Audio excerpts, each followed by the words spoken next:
Hi babies! So, is gold worth mining? Now, I know this topic has been covered by much bigger and better people than I, but that's the problem. These people are super pro gods at the game, and there's so many variables in a mission that just don't apply to them, but will apply to people like you and I, you know, just the normal casual player. What about for us normal people who aren't like super pros? Is gold worth mining? I went down and did a practical experiment. I've been at it for a couple of days now. Oh my god, it was long and tedious and arduous, but I did it. I did 8 missions where I mined all the gold veins, and then I went down again and did another 8 missions where I ignored all the gold veins. I was curious to see how much time was saved and what the difference in gold was. Let's head back to my cabin and I'll let you know the parameters and ground rules I used. We'll crunch the numbers and then we'll come to the conclusion if gold is worth mining or not. Boop.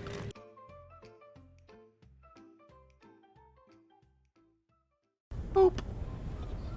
Okay, I did 2 sets of 8 missions. In each set I did 4 in crystalline and 4 in radioactive. And the reason I did it this way is because this is a practical experiment. And in a game like DRG that's heavily influenced by RNG, you're going to get some missions that are more difficult than others, some caves that are more difficult than others, different bug spawns. Does a bulk turn up? Does a nemesis turn up? Is the cave generous with nitra? Is the cave stingy on nitra? All this will affect the time it takes to do the objectives and get to the pod, and obviously it'll affect the amount of credits you get at the end too. So by doing 8 missions, I spread out the RNG so we can get the average result of over a longer period of time, rather than just doing 1 mission mining and 1 mission not mining and then drawing conclusions from that, because DRG just doesn't work like that with RNG. So by doing a nice big block of missions, we average out the RNG. You get me? Okay, so I ignored all events. I ignored lithophage. I avoided lithophage missions. These are just simple mining missions, literally no modifiers or anything like that. I had quite a few meteors and meteor showers in these missions, but I would completely ignore those too. But of course I would pick up the gold that was on the floor. I ignored the Holy Hoarder, bulks and Crassus high. I'd just zip past them and ignore them. I didn't kill any loot bugs because I never kill loot bugs. I have more estrogen in my veins than the average pregnant woman. I'm sorry, I cannot kill something that meows like a kitty cat.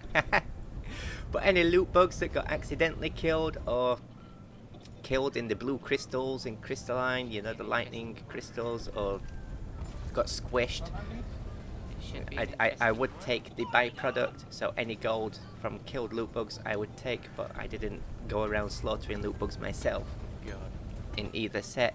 I mined all craft minerals, of course, because even if you ignore gold, I don't see why you'd ignore craft minerals. And any compressed gold or bitter gems I would also mine.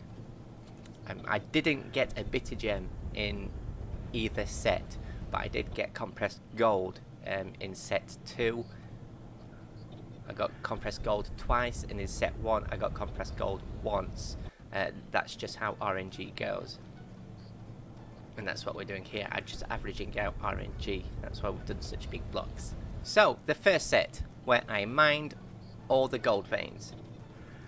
To do 8 missions, it took me 167 minutes, and I got 24,333 credits. In set 2, where I ignored all gold veins,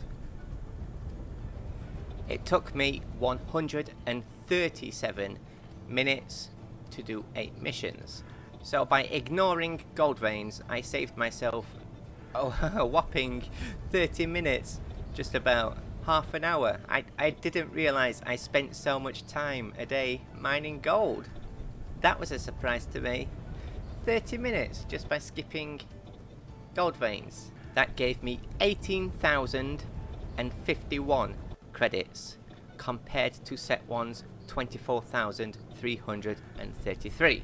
But if we take a look here at game 3 in set 2, took me 16 minutes, and game 4 took me 14 minutes. And of course that's 30 minutes. So what if we assume we did another two missions in this time and got similar credits? We can assume that. So why don't we add these onto the result? So we'll include game 3 and game 4 to bring it up to 167 minutes. That would give us 22,744 credits. So this means that if I mine all the gold veins, I can do 8 missions in 167 minutes for 24,000, just over 24,000, or I can ignore all gold veins and do 10 missions and come away with just under 23,000 gold credits. So is gold worth mining? Well, I'd say just, barely, just, if you need it. And I think that's the takeaway here. If you need the gold, mine the gold. If you don't need the gold, the difference here isn't massive, and you get to play an extra mission or two. It's 1,000 or 2 difference. And the thing is, in that extra mission or 2, you could find a bitter gem. I mean, imagine if I found a bitter gem in set 2.